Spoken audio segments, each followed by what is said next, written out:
tongs, tissus, brosse à dents ou encore ordinateur.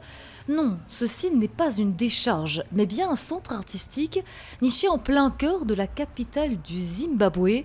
Son nom, le Mbare Art Space, un lieu unique en son genre où les Zimbabwéens peuvent exprimer leur art librement.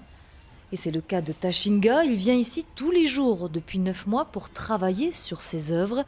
Et c'est à chaque fois un moment de détente qui lui permet de s'évader des problèmes du quotidien. Nous n'avons pas beaucoup de centres d'artistes au Zimbabwe. C'est un lieu où l'on peut se développer et apprendre des autres, découvrir des esprits créatifs et se connecter au monde artistique. Le Mbare Art Space a vu le jour il y a plus de 10 ans.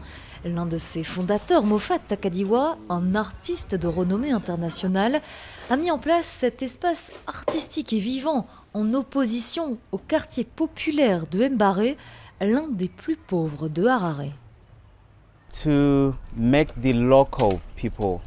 Je veux faire en sorte que les populations locales aient accès à l'art. Je pense que c'est l'une des choses les plus importantes pour moi. Deuxièmement, je pense que nous devons mettre en place une sorte de renaissance, un renouveau d'un quartier en déclin comme Mbare. Vous savez, tout ici peut être tellement difficile qu'un projet comme celui-ci va amener un souffle nouveau et de l'espoir pour beaucoup de jeunes, qui sachent que de belles choses peuvent en fait arriver dans un quartier comme celui-ci. Avec ce lieu, Moffat Takadiwa essaye de sensibiliser la population à certains problèmes de société, notamment à l'écologie. L'artiste met l'environnement au centre de son art. Clavier d'ordinateur, stylo, plastique, toutes ses œuvres sont réalisées avec des déchets. La gestion des déchets, c'est un gros problème pour de nombreux gouvernements africains.